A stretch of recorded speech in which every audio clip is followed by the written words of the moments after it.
ഗർഭഛിദ്രത്തിന് സ്ത്രീകൾക്ക് കൂടുതൽ അവകാശം നൽകുന്ന നിർണായക ഉത്തരവാണ് ഹൈക്കോടതിയുടേത്. വിവാഹമോചനത്തിന് നടപടി തുടങ്ങിയാൽ 20 ആഴ്ചയിലേറെ പ്രായമുള്ള ഗർഭം അവസാനിപ്പിക്കാൻ ഭാര്യയ്ക്ക് അവകാശമുണ്ടെന്നും സ്ത്രീകളുടെ ശരീരം എങ്ങനെ ഉപയോഗിക്കണമെന്നതിൽ അവരുടെ തീരുമാനമാണ് അന്തിമമെന്നും കോടതി ഇന്ന് വ്യക്തമാക്കി.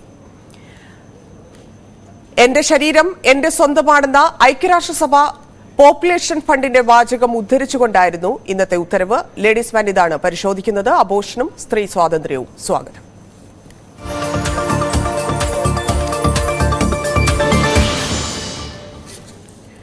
നമ്മളോടൊപ്പം ചർച്ചയിൽ പങ്കെടുക്കുന്നത് doctor Anupama Ramachandran, advocate T B Mini, doctor Elsy Oommen. ആദ്യം അഡ്വക്കേറ്റ് ടി ബി മിനി, ഇവിടെ വളരെ നിർണായകമായിട്ടുള്ള, അതായത് നമുക്കറിയാം എങ്ങനെയായിരുന്നു നേരത്തെ ഒരു അബോർഷൻ ഉണ്ടായിരുന്നത്. അതിലിപ്പോൾ ഹൈക്കോടതിയുടെ ഭാഗത്തു നിന്ന് വന്നിരിക്കുന്ന വിധിയെ താങ്കൾ സ്വാഗതം ചെയ്യുന്നുണ്ടോ? എന്താണ് അഭിപ്രായം? ഞാൻ പൂർണ്ണമായും സ്വാഗതം ചെയ്യുകയാണ്. ഹൈക്കോടതിയുടെ ഭാഗത്ത് നിന്നും ഇപ്പോൾ ഉണ്ടായിരിക്കുന്ന ഈ വിധി എന്ന് പറഞ്ഞത് നമ്മളുടെ സമൂഹത്തില് സ്ത്രീകൾക്ക് ഉണ്ടായിരിക്കുന്ന ഒരു വളർച്ചയുടെ അതിനെ അണ്ടർസ്റ്റാൻഡ് ചെയ്യുന്ന ഒരു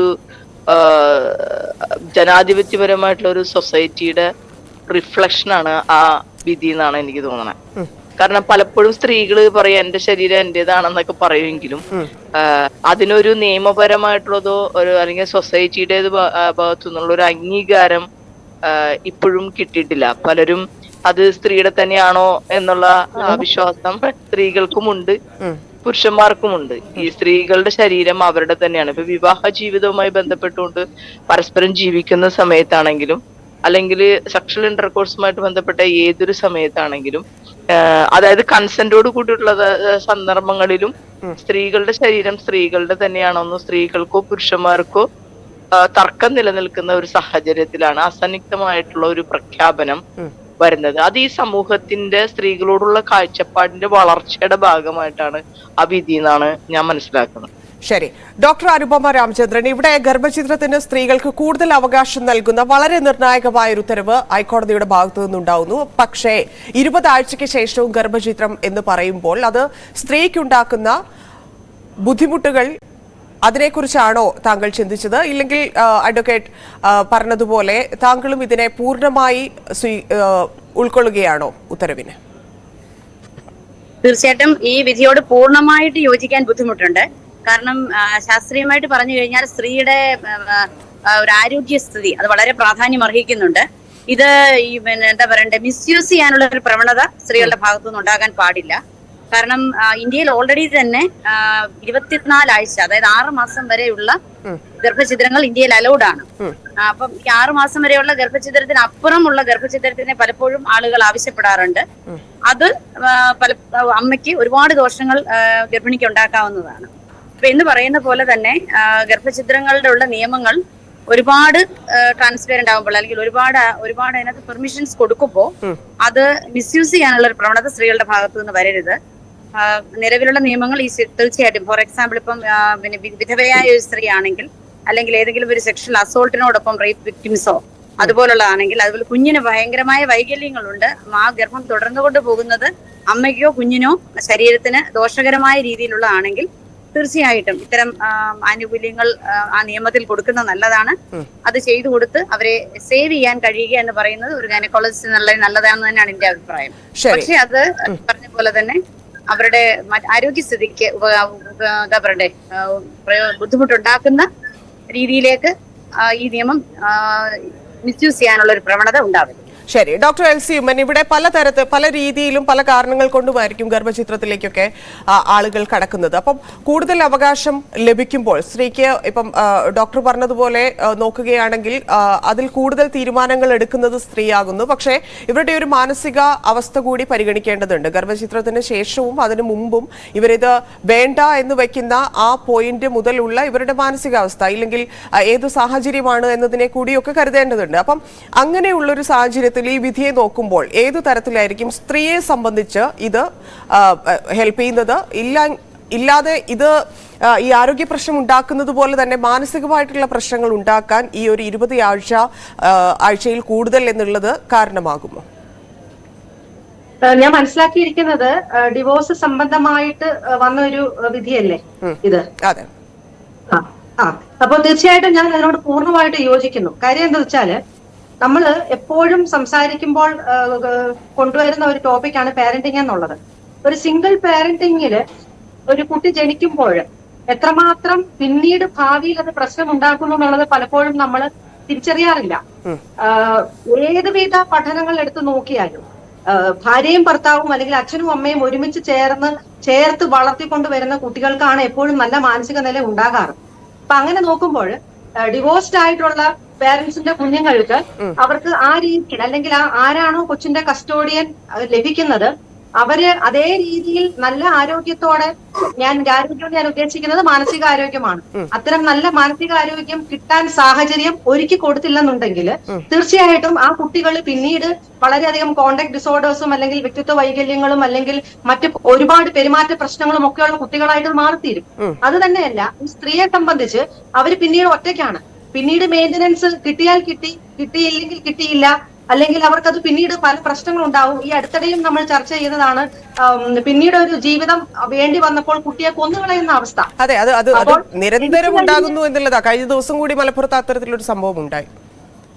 എക്സാക്ട്ലി. അപ്പോൾ ജനിച്ചു കഴിഞ്ഞ് ഈ അൺവാണ്ടഡ് ആയിട്ടുള്ള കുട്ടികളെ കൊന്നുകളഞ്ഞ് പിന്നീട് നിയമകുരുക്കിൽപ്പെട്ട് അല്ലെങ്കിൽ അത് സാമൂഹ്യ പ്രശ്നമാക്കി മാറ്റുന്നതിന് മുൻപ് തന്നെ ഇങ്ങനെ ഒരു വിധി ഉണ്ടെന്നുണ്ടെങ്കിൽ കുട്ടിയെ വേണ്ടെന്നുണ്ടെങ്കിൽ, പ്രത്യേകിച്ചും ഒരു വേർപിരിയുന്ന ഒരു സാഹചര്യം വരുമ്പോൾ ആ അമ്മയ്ക്ക് കുട്ടിയെ ഞാൻ താങ്കളിലേക്ക് വരാം. അഡ്വക്കേറ്റ് ടി.ബി. മിനി, ഇവിടെ നമുക്കറിയാം സ്ത്രീയുടെ ശരീരവും മാനസികവുമായിട്ടുള്ള എല്ലാ അവകാശങ്ങളും അവർക്ക് മാത്രമാണ്, ഇല്ലെങ്കിൽ ലിംഗസമത്വത്തിന്റെയും ഭരണഘടന നൽകുന്ന മൗലിക അവകാശത്തിന്റെയും ഒക്കെ ഭാഗമാണ് എന്നൊക്കെ ഒരു ഉത്തരവിലേക്ക് വരുമ്പോൾ, ഇല്ലെങ്കിൽ കോടതിയുടെ ഭാഗത്തു നിന്ന് അത്തരത്തിലുള്ള പരാമർശങ്ങൾ വരുമ്പോൾ നമ്മൾ പ്രതീക്ഷിക്കേണ്ടത് എന്തൊക്കെയാണ്? സ്ത്രീകൾക്ക് പ്രത്യേകിച്ച് ആശ്വാസമാവുന്ന വാക്കുകൾ ഈ വിഷയത്തിൽ കോടതിയിൽ നിന്ന് വരുമ്പോൾ എന്ത് മാറ്റമായിട്ടാണ് നമ്മൾ അതിനെ കാണേണ്ടത്? അത് ഈ നമ്മളുടെ സൊസൈറ്റിയിൽ എല്ലാ കാലത്തും സാമൂഹ്യമായിട്ടുള്ള വികാസവുമായി ബന്ധപ്പെട്ടും സ്ത്രീകളുടെ ഇപ്പൊ ഭരണഘടനയിൽ നമ്മൾ സ്ത്രീകൾക്ക് ഈക്വാലിറ്റി എഴുതി വെച്ചിട്ടുണ്ടെങ്കിലും പിന്നീട് എത്രയെത്രയോ വിധികളിലൂടെയാണ് പല പല അവകാശങ്ങളും സ്ഥാപിക്കപ്പെട്ടത്. ഇപ്പൊ ഞാൻ ചില ഇത് പറയാം. ഹിന്ദു മാരേജുമായി ബന്ധപ്പെട്ട Hindu marriage and divorce act എന്ന് പറയുന്നത് ഏറ്റവും നമുക്കൊരു പൂർണ്ണമാണെന്ന് പറയാവുന്ന ഒരു ആക്ടാണ്. എല്ലാ തരത്തിലുള്ള റൈറ്റും അതിൽ പറഞ്ഞിരിക്കുന്ന ഒരു ആക്ടാണ്. പക്ഷെ ആ ആക്ട് പ്രകാരം, പിന്നെ അതുപോലെ ഹിന്ദു സക്സഷൻ ആക്ട് പ്രകാരവും സ്ത്രീകൾക്ക് അവരുടെ സ്വത്തിലൊക്കെ അവകാശങ്ങൾ നിയമപരമായി ഉണ്ട്. പക്ഷെ ഇന്ന് നമ്മുടെ കേരളം പോലുള്ള ഒരു വികസിത സമൂഹത്തിൽ പോലും ഇപ്പൊ ഞാൻ തെക്കോട്ട് നമ്മൾ പോയാൽ കോട്ടയം, ഇടുക്കി, അതുപോലെ കുറച്ച് കൊല്ലത്തിന്റെ ഭാഗം ഇപ്പോഴും സ്ത്രീകളെ സംബന്ധിച്ച് കല്യാണം കഴിഞ്ഞതിന് ശേഷം സ്ത്രീകൾക്ക് സ്വത്ത് കൊടുക്കുന്നതിനെ കുറിച്ച് അവര് തയ്യാറല്ല. അപ്പൊ അത് പറയിച്ച വിവാഹ സമയത്ത് അവർക്ക് എന്തെങ്കിലുമൊക്കെ കൊടുക്കുന്നു എന്ന് പറഞ്ഞിട്ട് ഇവർക്ക് ജെനുവിനായിട്ട് കിട്ടേണ്ട അവകാശങ്ങൾ സ്ത്രീകൾക്ക് കൊടുക്കാത്ത അവസ്ഥ. വിവാഹ ബന്ധുവായിട്ട് സ്വത്തിലേക്കൊന്നും പോയില്ലെങ്കിലും നമ്മൾ ഈ അബോർഷന്റെ കാര്യം എടുത്താൽ തന്നെ ഇപ്പൊ സ്ത്രീകളുടെ ശരീരം എങ്ങനെ ഉപയോഗിക്കണം എന്നത് അവരുടെ തീരുമാനമാണ് എന്ന് കോടതി പോലും പറയുമ്പോഴും പക്ഷെ ആരാണിത് തീരുമാനിക്കുന്നത് എന്നുള്ളതാണ്. കുടുംബവും അതിനപ്പുറത്തുള്ള സമൂഹവുമാണ്. അതാണ് ഞാൻ പറഞ്ഞത്. ഞാൻ അതിന്റെ ഒരു ഹിസ്റ്ററി പറയാം. ഇത്രയും കൃത്യമായിട്ടുള്ള വിധികൾ ഉണ്ടായിട്ടും നിയമം ഉണ്ടായിട്ടും ഇത് സ്ത്രീകൾക്ക് അങ്ങനെയുള്ള അവകാശങ്ങൾ നേടിയെടുക്കുന്നതിനോ അല്ലെങ്കിൽ സ്ഥാപിക്കപ്പെട്ടു വരുന്നതിനോ എത്രയോ ടൈം എടുക്കണം. അപ്പൊ ഇപ്പൊ ഈ വിധി വന്നിരിക്കുന്നത് സ്ത്രീകളെ സംബന്ധിച്ച് നിയമപരമായി ഇതിന് തടസ്സമില്ല എന്ന് പറയുന്നതാണ് ഇതിൽ വരിക. എന്നാലും നിയമപരമല്ലാത്ത സാമൂഹ്യമായിട്ടുള്ള പ്രശ്നങ്ങൾ ഇതിൽ ഇപ്പോഴും നിലനിൽക്കും. ഇതില് അവബോധവും അതിനെ സ്വീകരിക്കാനായിട്ടുള്ള, നേരത്തെ ഡോക്ടർ പറഞ്ഞൊരു വിഷയവും കൂടി ഇതിലുണ്ട്. കുട്ടിയെ കൊല്ലുക എന്ന്, അതായത് ഈ 24 ആഴ്ച കഴിഞ്ഞാൽ ഈ കുട്ടിയായി മാറുകയാണല്ലോ. അതാണ് അതിന്റെ ഒരു വേറൊരു വശം എന്ന് പറയുന്നത്. അപ്പൊ അതിനോട് നമ്മളുടെ സൊസൈറ്റിയിൽ നിലനിൽക്കുന്ന കസ്റ്റം അല്ലെങ്കിൽ വിശ്വാസങ്ങൾ അല്ലെങ്കിൽ ഒരു ജീവനെ ഇല്ലാതാക്കുന്നതുമായി ബന്ധപ്പെട്ടുകൊണ്ട് നിലനിൽക്കുന്ന മിസ്യൂസ് ചെയ്യപ്പെടാനുള്ള സാധ്യതയുമുണ്ട്. അതെ, മിസ്യൂസ് ചെയ്യാനുള്ള സാധ്യതകളുണ്ട്. അതുപോലെ തന്നെ ഇതിനെതിരായിട്ടുള്ള ഈ സ്ത്രീക്ക് തന്നെ ഭയങ്കര പ്രശ്നം ഉണ്ടാക്കുന്ന കാര്യമാണ് അത്. അതായത് എന്റെ കുട്ടി അവൾ എന്റെ ശരീരത്തെ കുറിച്ച് ബോധവതിയാണ് എന്ന് പറയുമ്പോഴും ഒരു കുട്ടി നമ്മളുടെ വയറ്റിലുണ്ടാവുകയും നമ്മൾ അതിനോട് വൈകാരികമായിട്ടുള്ള ഒരു ബന്ധമാവുകയും ചെയ്ത ഒരു സ്ത്രീയെ സംബന്ധിച്ച് അബോർഷൻ ആവശ്യമായി വന്നാൽ പോലും അങ്ങനെ അബോർഷൻ ചെയ്യുന്നത് മാനസികമായിട്ടുള്ള പ്രശ്നങ്ങളും അവർക്ക് ശാരീരികമായിട്ടുള്ള പ്രശ്നങ്ങൾ അവർക്ക് ഉണ്ടാക്കുന്നുണ്ടല്ലോ. അതുമായി ബന്ധപ്പെട്ടുകൊണ്ട് ഫാമിലി, അതുമായി ബന്ധപ്പെട്ടുകൊണ്ട് സൊസൈറ്റി, ഇതൊക്കെ ഉണ്ടാക്കുന്ന വേറെയും പ്രശ്നങ്ങളുണ്ട്. അത് ഈ വിധി കൊണ്ട്, ഒറ്റ വിധി കൊണ്ട് മാത്രം പരിഹരിക്കും നമുക്ക് കാണുന്നില്ല. പക്ഷെ നിയമപരമായി തടസ്സമില്ല എന്ന് പറയുന്ന ഒരു അവസ്ഥയിലേക്കാണ് വരുന്നത്. നമ്മൾ വിധി പൂർണ്ണമായി വായിച്ചു, അതിൽ ചില സെന്റൻസുകൾ നമുക്ക് ഭയങ്കര സ്വീകാര്യമായിട്ടാണ് നമുക്ക് തോന്നിയത്. അത് ഡിക്ലെയർ ചെയ്യുക എന്ന് പറയുന്നത്, ഒരു സ്ത്രീക്ക് അവളുടെ അവകാശമാണ് ശരീരം, ഒരു സ്ത്രീയുടെ അവകാശമാണ് ശരീരം എന്ന് എത്ര പുരുഷന്മാർ വിചാരിക്കുന്നുണ്ട്, എത്ര സ്ത്രീകൾ വിചാരിക്കുന്നുണ്ട് ഈ സൊസൈറ്റി എന്നുള്ളതാണ്. ശരി, ഡോക്ടർ അനുപമ, ഇവിടെ നേരത്തെ ഡോക്ടർ പറഞ്ഞ കാര്യത്തിൽ ഒരു ക്ലാരിറ്റി, എത്രത്തോളം റിസ്ക് ആണ് ഈ ഒരു ഇപ്പം നമുക്കറിയാം, ഇപ്പം ആരോഗ്യമായിട്ടുള്ള പ്രശ്നങ്ങൾ, മാനസികമായിട്ട് ബുദ്ധിമുട്ടിലുള്ള ഇല്ലെങ്കിൽ ശാരീരികമായിട്ട് ബുദ്ധിമുട്ടിലുള്ള ആളുകളെ സംബന്ധിച്ച് ഈ പറയുന്ന ടൈമിന് അപ്പുറത്തേക്കും ചിലപ്പോൾ നമുക്ക് അബോർഷനെ കുറിച്ച് ചിന്തിക്കേണ്ട സാഹചര്യങ്ങളൊക്കെ ഉണ്ടായിട്ടുണ്ട്. ഡോക്ടറിന്റെ കരിയർ ലൈഫിലും അത്തരത്തിലുള്ള സംഭവങ്ങൾ ഉണ്ടായിട്ടുണ്ട്. പക്ഷെ അത് എത്ര റിസ്ക് ആണ് നിലവിലെ സാഹചര്യത്തിൽ? നേരത്തെ ഡോക്ടർ തന്നെ പറഞ്ഞതുപോലെ ഇത് മിസ്യൂസ് ചെയ്യാനുള്ള ഒരു സാധ്യത, പല രീതിയിലാണ് ആളുകൾ ഈ അബോർഷനെ തെരഞ്ഞെടുക്കുന്നത്, പല സാഹചര്യങ്ങളിൽ നിന്നാണ് ആളുകൾ ഇത് തെരഞ്ഞെടുക്കുന്നത്. അപ്പം മറ്റൊരു ജീവൻ ഇല്ലാതാക്കുക എന്നതിനപ്പുറത്തേക്ക് അമ്മയാകാൻ പോകുന്ന ആളുടെ ശാരീരികവും മാനസികവുമായിട്ടുള്ള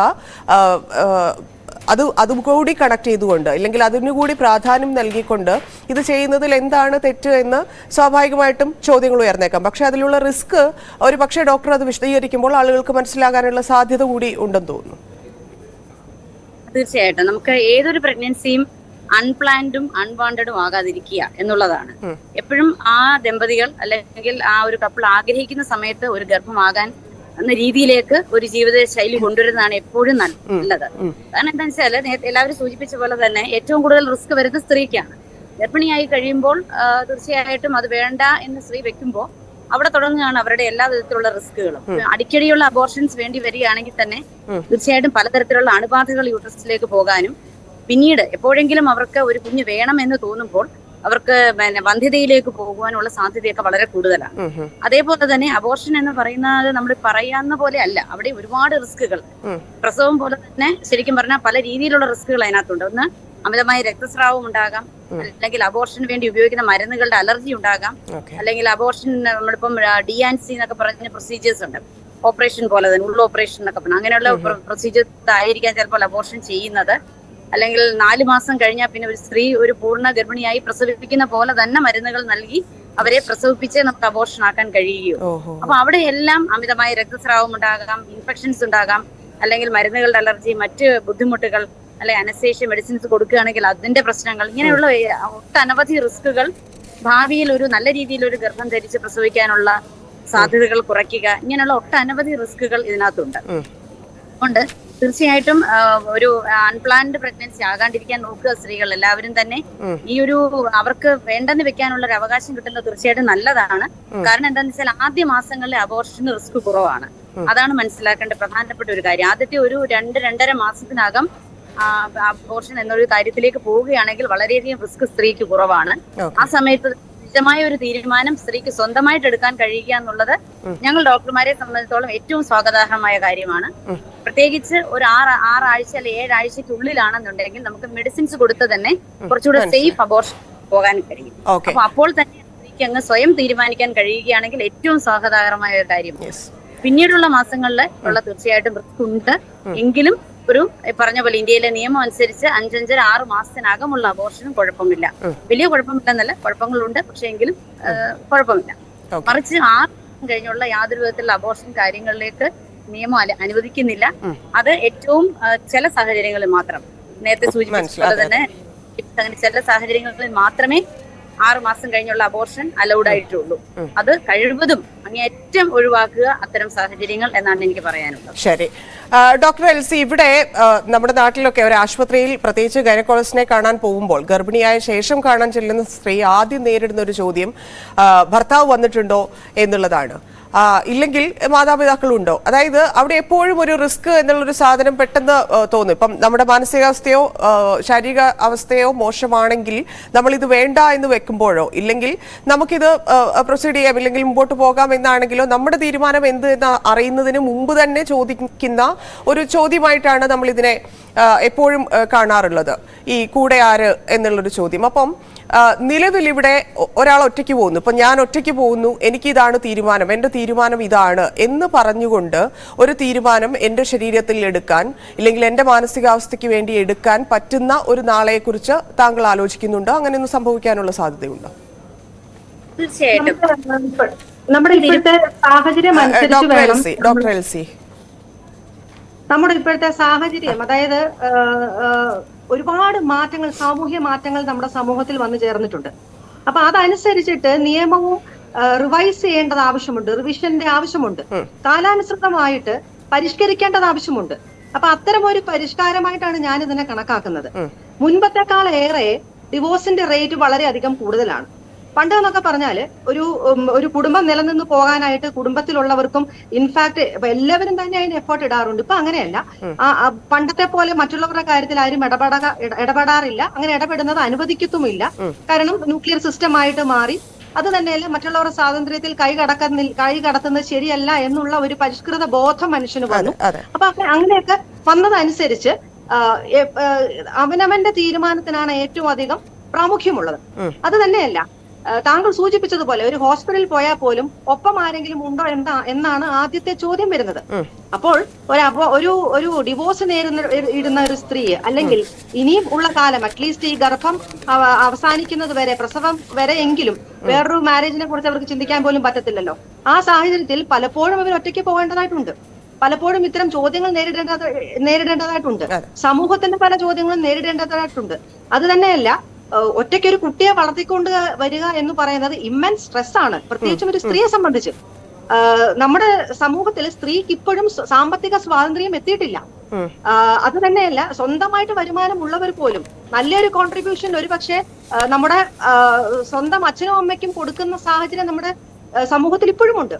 അങ്ങനെയൊക്കെ ആവുമ്പോൾ സാമ്പത്തിക ഭദ്രത പോലും ഇല്ലാത്ത ഒരു സ്ത്രീയെ ഒറ്റയ്ക്ക് ഒരു കുട്ടിയെ എങ്ങനെ വളർത്തിക്കൊണ്ടുവരും? എന്നാൽ ചില സ്ത്രീകൾക്ക് തീർച്ചയായിട്ടും ആർജവുമുണ്ട്. തന്റെ ഉള്ളിൽ ഉരുവായ കുട്ടിയെ തനിക്ക് വേണം, അതിനോടുള്ള സ്നേഹവും അല്ലെങ്കിൽ അതിനോടുള്ള താല്പര്യവും കരുതലും വൈകാരിക അറ്റാച്ച്മെന്റ് ഒക്കെയും പ്രഗ്നന്റ് ആണെന്ന് അറിയുമ്പോൾ തന്നെ ഉണ്ടാകുന്ന സ്ത്രീകളുണ്ട്. അവര് ഏതൊരു വിധത്തിലും അതിനെ മുന്നോട്ട് കൊണ്ടുപോകാൻ തന്നാലാവും വിധം ശ്രമിക്കുകയും ചെയ്യും. അങ്ങനെയുള്ള ഒരു സ്ത്രീ അബോർഷനെ കുറിച്ച് ജന്മകാലത്ത് ചിന്തിക്കത്തുമില്ല. എങ്ങനെങ്കിലും ഒരു സാധ്യത ഉണ്ടെങ്കിൽ ആ കുട്ടിയെ എങ്ങനെ രക്ഷപ്പെടുത്തിയെടുക്കാം. അതില് മറ്റൊന്നുള്ളത്, ഇപ്പം ഈ അബോർഷന്റെ കാര്യം മറ്റാരോഗ്യ പ്രശ്നങ്ങൾ വന്നാൽ എന്ത് ചെയ്യും, ഇല്ലെങ്കിൽ മറ്റെന്തെങ്കിലും കാരണങ്ങൾ കൊണ്ട് അബോർഷൻ വേണ്ടി വന്നാൽ എങ്ങനെ മൂവ് ചെയ്യും എന്നുള്ളതാണ്. അഡ്വക്കേറ്റ് ടി ബി മിനി, ഇവിടെ നമുക്ക് കോടതിയെ സമീപിക്കേണ്ടതായിട്ടുണ്ട് പല വിഷയങ്ങളിൽ. ഇപ്പൊ ഞാൻ പറഞ്ഞതുപോലെയുള്ള മറ്റ് റീസണുകളിൽ ഇപ്പം നമുക്ക് ഇപ്പൊ ഡിവോഴ്സോ ഇല്ലെങ്കിൽ വേറെന്തെങ്കിലും കാരണങ്ങൾ കൊണ്ടോ അല്ലാതെ വേറെന്തെങ്കിലും ഇപ്പം നമുക്ക് ശാരീരികമായിട്ടുള്ള പ്രശ്നങ്ങൾ തന്നെ ഉണ്ടെങ്കിൽ, ഭ്രൂണത്തിലടക്കം ആരോഗ്യ പ്രശ്നങ്ങൾ ഉണ്ടെങ്കിൽ നമുക്ക് സ്വാഭാവികമായിട്ട് ഇത് ചെയ്തേ പറ്റൂ, വേറൊന്നും ചെയ്യാനില്ല. അപ്പം അങ്ങനെയുള്ള കാര്യങ്ങൾക്ക് നമ്മുടെ നിയമം എങ്ങനെയാണ്, നിയമ സംവിധാനങ്ങൾ എങ്ങനെയാണ് സഹായിക്കുന്നത്? നിലവിലെ നിയമത്തിൽ ഇത്തരം കുറവുകൾ, ഒരുപാട് കുറവുകളുണ്ട്. അത് പരിഗണിച്ചുകൊണ്ടാണല്ലോ നമുക്ക് ഈ മെഡിക്കൽ ടെർമിനേഷൻ ഓഫ് പ്രഗ്നൻസി എന്നൊരു കാര്യം സഭയിൽ അവതരിപ്പിക്കുകയും പാസ്സാവുകയും ചെയ്തത്. അപ്പം അതിലെന്തെങ്കിലും മാറ്റങ്ങൾ വന്നിട്ടുണ്ടോ? അത് ഫോളോ ചെയ്യുന്നതിലൂടെ ഈ പറയുന്ന ബുദ്ധിമുട്ടുകളിൽ നിയമപരമായി എടുക്കേണ്ട കാര്യങ്ങൾ കുറച്ചുകൂടി ഈസി ആയിട്ടുണ്ടോ ഈ ആളുകൾക്ക്? അങ്ങനെ തീർച്ചയായിട്ടും ഈസി ആയിട്ടുണ്ട്. പിന്നെ ഹൈക്കോടതിയിലാണ് ഇപ്പൊ പെർമിഷന് വേണ്ടിട്ട് പോകുന്നത്. ആറാഴ്ച കഴിഞ്ഞു കഴിഞ്ഞാല് കോടതി ചില പ്രത്യേക സ്റ്റേജുകളിൽ, നേരത്തെ ഡോക്ടർ പറഞ്ഞ പോലെ ഇപ്പോ സെക്ഷൽ അസൾട്ടിന് വിധേയമായിട്ടുള്ള ആളുകള് ഇത് ഒരു തരത്തിലും കൊണ്ടുപോകാൻ കഴിയില്ല എന്ന് മെഡിക്കലി സർട്ടിഫിക്കറ്റ് നൽകിയിട്ടുള്ള ചില ആളുകൾ, അവരുടെ ഈ സ്ത്രീയുടെ ആരോഗ്യവുമായി ബന്ധപ്പെട്ടുകൊണ്ട് പ്രഗ്നൻസി ഗുണകരമല്ല എന്ന് പറയുന്ന ചില കണ്ടീഷൻസ്, അങ്ങനെ കാര്യങ്ങളിൽ ഇപ്പോൾ തന്നെ നിയമപരമായി വലിയ ബുദ്ധിമുട്ടുകളില്ലാതെ തന്നെ കോടതികൾ അത് അനുവദിച്ചുകൊണ്ടിരിക്കുക. ഈ ആറാഴ്ച കഴിഞ്ഞ കേസുകളിൽ തന്നെ ഈ ചൈൽഡ് സെക്സ് അബ്യൂസുമായിട്ട് ബന്ധപ്പെട്ട ചില കേസുകളിൽ കോടതി എത്രയോ കേസുകളിൽ, ഇപ്പൊ പ്രത്യേകിച്ച് കോവിഡ് സമയത്തൊക്കെ വലിയ രീതിയിൽ സെക്ഷൽ ഹാരാസ്മെന്റിന് വിധേയമായിട്ടുള്ള കുട്ടികൾ അത് കഴിഞ്ഞിട്ട് ഈ ടൈമൊക്കെ കഴിഞ്ഞിട്ട് വന്ന കേസുകളുണ്ട്. അതൊക്കെ അനുവദിച്ചു. അപ്പൊ തന്നെ അത് ചെയ്തു കൊടുക്കുകയുണ്ടായി. പിന്നെ ഇപ്പൊ അത് കുറച്ചും കൂടി ഒരു കടന്ന് ഒരവസ്ഥയിലേക്ക് വന്നിരിക്കുകയാണ്. അത് ഒന്ന് നമ്മൾ ഇനിയിപ്പൊ ഇതിനെ കുറിച്ച് ഇപ്പൊ ഇങ്ങനെ നമുക്ക് ചർച്ച ചെയ്യാൻ പറ്റില്ല. ഒന്ന് ജഡ്ജ്മെന്റ് പൂർണ്ണമായി കാണേണ്ടതുണ്ട്. എന്നാലേ നമുക്ക് അതിന്റെ ഒരു നിയമപരമായിട്ടുള്ള മുഴുവൻ കാര്യങ്ങളും ജനങ്ങളുമായിട്ട് സംവദിക്കാൻ പറ്റുള്ളൂ. ഡോക്ടർ അനുപമ, ഇവിടെ ജീവൻ നഷ്ടപ്പെടുന്ന സാഹചര്യത്തിലൊക്കെയാണ് നമ്മൾ ഇതിലേക്ക് പോകുന്നത്. അതല്ലെങ്കിൽ അതൊഴിച്ചുള്ള സാഹചര്യങ്ങളെല്ലാം കുറ്റകരമാണ്. അങ്ങനെ നിയമപരമായിട്ട് ഇപ്പൊ ഡോക്ടേഴ്സിനെ സംബന്ധിച്ച് പല സർട്ടിഫൈ ചെയ്യേണ്ടതുണ്ട്. ഇവർക്ക് അബോർഷൻ പറ്റിയേ മതിയാകൂ എന്നൊക്കെയുള്ള കാര്യങ്ങൾ അത് വളരെ സീക്രട്ട് ആയിട്ട് നടക്കുന്ന ഒരു പ്രോസസ്സ് കൂടിയാണ് അത്. അപ്പം അങ്ങനെയുള്ള കാര്യങ്ങളിൽ വർഷങ്ങളോളം നമ്മൾ ഇത് തുടരുന്നു. നമ്മൾ ഒരു നിയമത്തെ തന്നെ എടുക്കുന്നു. അതിനുശേഷം നിയമത്തിൽ വലിയ മാറ്റം വരുന്നു. 71-ലുള്ള മാറ്റം. അതായത് ഈ മാറ്റങ്ങളിൽ നിന്നുകൊണ്ട് ഓരോ വർഷത്തിലും ഇതിൽ എന്തെങ്കിലും വ്യത്യാസങ്ങൾ ഉണ്ടാവുന്നുണ്ടോ? ഈ ആളുകളുടെ വരവിലോ ഇല്ലെങ്കിൽ എടുക്കുന്ന തീരുമാനങ്ങളിലോ അബോർഷന്റെ എണ്ണത്തിലോ ഒക്കെ എന്തെങ്കിലും മാറ്റങ്ങൾ സംഭവിക്കുന്നുണ്ടോ? ആരോഗ്യകരമല്ലാത്ത അല്ലെങ്കിൽ ആരോഗ്യ പ്രശ്നങ്ങളല്ലാത്ത കേസുകളാണ് ചോദിക്കുന്നത്. തീർച്ചയായിട്ടും പുതിയ പുതിയ നിയമങ്ങൾ ഒരുപാട് വരുന്നുണ്ട്. ഇപ്പം ശരിക്കും ഗൈനക്കോളജി മേഖലയിൽ ഒരുപാട് പുതിയ നിയമങ്ങൾ വന്ന ഒരു കാലഘട്ടമാണിത്. അപ്പൊ ഇത്തരം നിയമങ്ങൾ വരുമ്പോൾ നിയമത്തെ കുറിച്ച് നമ്മുടെ പൊതുജനം ഒരു പെർസെന്റേജ് ഓഫ് പൊതുജനം അവെയർ ആണ്. നമ്മുടെ ഈ നിയമങ്ങളെ കുറിച്ച് അവർ അവെയർ ആണ്. പലരും ഈ നിയമങ്ങൾ അനുസരിച്ച് എനിക്കിങ്ങനെ ചെയ്തു കൂടെ എന്ന് ചോദിച്ചു വരുന്ന ആളുകളുണ്ട്. പക്ഷെ ഒരു വിഭാഗത്തിന് ഇപ്പോഴും പലപ്പോഴും ഈ നിയമങ്ങൾ അറിയാൻ വയ്യാത്ത ആളുകളും ഉണ്ട്. അപ്പോ അവര് പലപ്പോഴും അവരുടെ ആവശ്യം അനുസരിച്ചായിരിക്കും നമ്മളെ സമീപിക്കുന്നത്. അപ്പം നമ്മൾ പലപ്പോഴും നിയമങ്ങൾ പറഞ്ഞു കൊടുത്ത് മനസ്സിലാക്കേണ്ട സാഹചര്യങ്ങൾ ഒരുപാടുണ്ട്. ഫോർ എക്സാമ്പിൾ ഇപ്പം 28 ആഴ്ച, 29 ആഴ്ച, 30 ആഴ്ച ആ സമയങ്ങളിലൊക്കെ, അതായത് 7 മാസമൊക്കെ കഴിഞ്ഞിട്ട് അബോർഷന് വരുന്ന ആളുകളാണെങ്കിൽ ഇന്ത്യയിലെ നിയമം അനുസരിച്ച് ഈ പറഞ്ഞ സാഹചര്യങ്ങളിൽ മാത്രമേ ചെയ്യാൻ പറ്റുകയുള്ളൂ. വേറെ മാർഗമൊന്നുമില്ല. നേരത്തെ നിങ്ങൾ ഇങ്ങനെ ഒരു തീരുമാനം എടുക്കേണ്ടിയിരുന്നു. നിങ്ങള് ഇനിയിപ്പോ മാസം തികഞ്ഞ കുഞ്ഞിനെ പ്രസവിക്കുക അല്ലാതെ വേറെ ഓപ്ഷൻ ഇല്ല എന്ന് പറഞ്ഞു കൊടുക്കേണ്ട സാഹചര്യങ്ങൾ ഉണ്ടാവാറുണ്ട്. പക്ഷെ തീർച്ചയായിട്ടും ഇത്തരം നിയമങ്ങളെ കുറിച്ച് കൂടുതൽ പൊതുജനങ്ങൾ അറിയുന്നത് തന്നെയാണ് നല്ലത്. തീർച്ചയായും അവർക്ക് അങ്ങനെ ഒരു തീരുമാനം വളരെ നേരത്തെ എടുക്കാം, സ്വന്തമായിട്ടൊരു തീരുമാനം എടുക്കാം എന്നറിയുന്നത് തീർത്തും നല്ലതാണ്. മറ്റൊന്ന് ഞാൻ ചോദിക്കട്ടെ, നിലവിലെ നമ്മുടെ സംവിധാനം, അതായത് നമ്മുടെ ആരോഗ്യരംഗം കൂടുതൽ മെച്ചപ്പെടുന്ന ഒരു കാലത്ത് കൂടിയാണ് നമ്മളുള്ളത്. അപ്പം ഈ പറയുന്ന ഈ ആഴ്ചകളുടെ പരിധിയിൽ മാറ്റം വരുത്താവുന്നതല്ലേ ഉള്ളൂ. നമുക്ക് ഇപ്പം നേരത്തെ ഉണ്ടായിരുന്ന പ്രശ്നങ്ങളില്ല. ആരോഗ്യ മേഖലയിൽ നമ്മൾ ടെക്നോളജിയിലാണെങ്കിലും അല്ലാതെയും നമ്മൾ ഒരുപാട് മുമ്പോട്ട് പോയിട്ടുള്ള ഒരു മേഖലയാണ്. പ്രത്യേകിച്ച് കേരളത്തെ സംബന്ധിച്ച് നമ്മൾ ഒത്തിരി മുമ്പിൽ നിന്ന് അവകാശപ്പെടുന്ന ആളുകളാണ്. അപ്പം ഇങ്ങനെ ഈ ആഴ്ചക്കണക്കിന്റെ കാര്യത്തിലും നമുക്ക് ആരോഗ്യ മേഖലയെ സംബന്ധിച്ച് അത്തരത്തിലുള്ള വിഷയങ്ങൾ ഒഴിവാക്കാനുള്ള സമയമായില്ലേ? അതിനകത്തുള്ള കാര്യം നിയമ വിദഗ്ധ നമ്മുടെ കൂട്ടത്തിലുണ്ടല്ലോ. അപ്പൊ നിയമം മറികടന്ന് ഒരു ഡോക്ടർക്ക് ഒന്നും ചെയ്യാൻ കഴിയുകയില്ല. കാരണം എന്താ, ഞാൻ നേരത്തെ പോലെ തന്നെ എല്ലാ പ്രൊസീജിയേഴ്സിനകത്തും റിസ്ക് ഉണ്ട്. എല്ലാ പ്രൊസീജിയറും നമ്മൾ ഒരു റിസ്കും ഇല്ല എന്ന് പറയുന്ന ഒരു പ്രൊസീജിയർ ആയിരിക്കാം ചിലപ്പോൾ റിസ്കിൽ എത്തിച്ചേരുന്നത്. അങ്ങനെ വരുമ്പോ നമ്മൾ ചെയ്ത പ്രൊസീജിയർ തന്നെ നിയമവിരുദ്ധമായി എന്നായിരിക്കും പറയുന്നത്. അതായത് ആദ്യം മാറേണ്ടത് അവിടെയാണ്. അതിനുശേഷമേ ഡോക്ടറിന് ഒരു തീരുമാനം എടുക്കാൻ സാധിക്കുകയുള്ളൂ. എല്ലാ കാര്യങ്ങളും തീരും. അതുകൊണ്ട് നമുക്ക് നിയമം വിട്ട് ഒരിക്കലും ചെയ്യാൻ കഴിയുകയില്ല. അപ്പൊ നിയമമാണ് മാറേണ്ടത്. ശരി, അവസാനമായിട്ട് ഡോക്ടർ എൽസി ഉമ്മൻ, ഇവിടെ നമുക്കറിയാം മാനസികാവസ്ഥ മോശമാവുമ്പോൾ ഇതിലേക്ക് തീരുമാനമെടുക്കുന്ന അബോർഷൻ എന്നുള്ള ഒരു തീരുമാനത്തിലേക്ക് എത്തുന്ന ആളുകളുണ്ട്. ഒരു പക്ഷേ അത് മാത്രമായിരിക്കില്ല അവരുടെ മാനസികാരോഗ്യത്തിന്റെ പ്രശ്നം. എങ്കിൽ പോലും ആ തീരുമാനം എടുക്കുന്നതിലൂടെ മാനസിക പ്രശ്നം വരുന്ന ആളുകളുണ്ട്. അപ്പം ഈ രണ്ട് ടൈപ്പ് ആളുകളെയും താങ്കൾ കൈകാര്യം ചെയ്തിട്ടുണ്ടാവും, താങ്കൾ ട്രീറ്റ് ചെയ്തിട്ടുണ്ടാവും. അങ്ങനെ പരിചയമുള്ള വിഭാഗം ആൾക്കാരായിരിക്കും. എങ്കിൽ പോലും ഇതിൽ കൂടുതലായിട്ട് ഇപ്പോൾ വരുന്നത്, അതായത് അബോർഷന് ശേഷമുള്ള ഡിപ്രഷനാണോ ഇല്ലെങ്കിൽ മാനസിക ബുദ്ധിമുട്ടുകളാണോ, അതിനു മുമ്പ് അനുഭവിക്കുന്നവരാണോ കൂടുതൽ? ശരിക്കും പറഞ്ഞാൽ 2 അല്ല 3 ക്രൈറ്റീരിയ ഉണ്ട്. ഒന്നാമത്തെന്ന് പറയുന്നത് ഇപ്പൊ താങ്കൾ സൂചിപ്പിച്ച 2ഉം അതുകൂടാതെ നോർമൽ മെന്റൽ സ്റ്റേറ്റ്സ് ഉള്ളവർക്കും കുഞ്ഞു വേണ്ട എന്ന് തീരുമാനിക്കാം. കാരണം അത് കുഞ്ഞു വേണ്ട എന്ന് ഒരാൾ തീരുമാനിക്കുമ്പോൾ അയാൾ അബ്നോർമൽ ആണെന്ന് നമുക്ക് പറയാൻ പറ്റത്തില്ല. അയാളുടെ മാനസിക നില തകർന്നു എന്ന് നമുക്ക് പറയാൻ പറ്റത്തില്ല. അപ്പൊ അങ്ങനെ ഒരു വിഭാഗം കൂടി ഉണ്ട്. താങ്കൾ ചോദിച്ച ചോദ്യം ഏതാണ് അമിതമായിട്ട് വരുന്നത്, അത് തീർച്ചയായിട്ടും അബോർഷന് ശേഷം ഉള്ള മാനസിക നില, അത് പിന്നീട് കുറ്റബോധം ഉണ്ടാകുന്നത് സാധാരണഗതിയിൽ ഒരുപാട് റിലീജിയസ് ആയിട്ടുള്ള ആൾക്കാരാണ്. അതായത് ചിലർ റിലീജിയൻ വളരെ കൃത്യമായിട്ട് പഠിപ്പിക്കുന്നുണ്ട് ഭ്രൂണഹത്യ പാപമാണെന്ന്. അപ്പം അങ്ങനെ ദൈവം തന്നത് നമ്മൾ ഉപേക്ഷിക്കരുത് എന്നൊക്കെയുള്ള കാര്യങ്ങൾ ഈ പറഞ്ഞ പോലെ അതന്നെ. അപ്പൊ അങ്ങനെ ഗണത്തിൽ പെടുന്നവർക്ക് പിന്നീട് കുറ്റബോധം ഉണ്ടാകാം. പക്ഷെ സാധാരണഗതിയിൽ അത് കൗൺസിലിംഗ് കൊണ്ടൊക്കെ മാറാറുണ്ട്. പക്ഷെ നമ്മുടെ പൊതുവേ ഉള്ള ജനത്തിന്റെ മാനസിക ആരോഗ്യം സാരമായി പ്രശ്നങ്ങളുണ്ട് നമ്മുടെ കേരളത്തിലെ ഏത് പ്രായഭേദമെന്നെ നോക്കിയാലും. അപ്പോ അതിന് മുന്നേ തന്നെ പ്രശ്നങ്ങളുള്ളവരും അതിന് മുന്നേ തന്നെ പെരുമാറ്റ പ്രശ്നങ്ങൾ ഉള്ളവരും അതിന് മുന്നേ തന്നെ ഇമ്പൾസ് ഇഷ്യൂസ് ഉള്ളവരും ഒക്കെയാണ് ഒട്ടനവധി ഉള്ളത്. അപ്പൊ ഒരു കുട്ടിയെ വളർത്താനായിട്ട് പ്രാപ്തി ഇല്ലെങ്കിൽ, ഒരു കുട്ടിയെ വളർത്താനുള്ള ഒരു മെന്റൽ സ്റ്റേറ്റസ് ഇല്ലെന്നുണ്ടെങ്കിൽ തീർച്ചയായിട്ടും അതിന് അത് അക്സെപ്റ്റ് ചെയ്യാൻ പോലും നമ്മുടെ സമൂഹം തയ്യാറായിട്ടില്ല ഇതുവരെ എന്നുള്ളതാണ്. നേരത്തെ ഡോക്ടറോട് പറഞ്ഞതുപോലെ നിയമം എവിടെ നിന്ന് മാറി തുടങ്ങണമോ അതേപോലെ സാമൂഹിക നമ്മുടെ ചുറ്റുപാട് അത്രയധികം താഴെ നിന്ന് ഏറ്റവും താഴെ റൂട്ടിൽ നിന്ന് തന്നെ മാറേണ്ടതായിട്ടുണ്ട്. വളരെ നന്ദി. നമ്മുടെ സമയം പൂർത്തിയാവുകയാണ്. Doctor Anupama, T B Mini, doctor Elsy Oommen. Thank you. Ladies man പൂർണ്ണമാവുന്നു. നമസ്കാരം.